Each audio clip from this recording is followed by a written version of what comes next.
Saan ba ang pinakamagandang mag-invest para sa mga nagsisimula pa lang na trader sa crypto?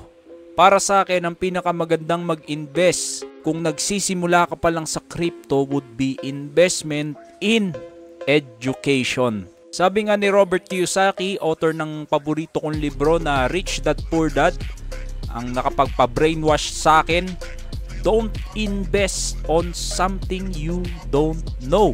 Learn first, then invest. Naniniwala ako dito kasi bago ka kumita sa kahit anumang negosyo, mapa-crypto man, mapa-forex man, mapa-e-commerce man, mapa-franchising o dropshipping, kailangan mo muna ng sistema at technical skills para patakbuhin yan ng maayos.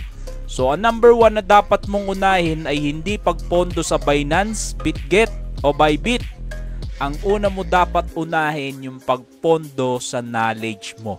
Mapa-mentor man yan o YouTube University.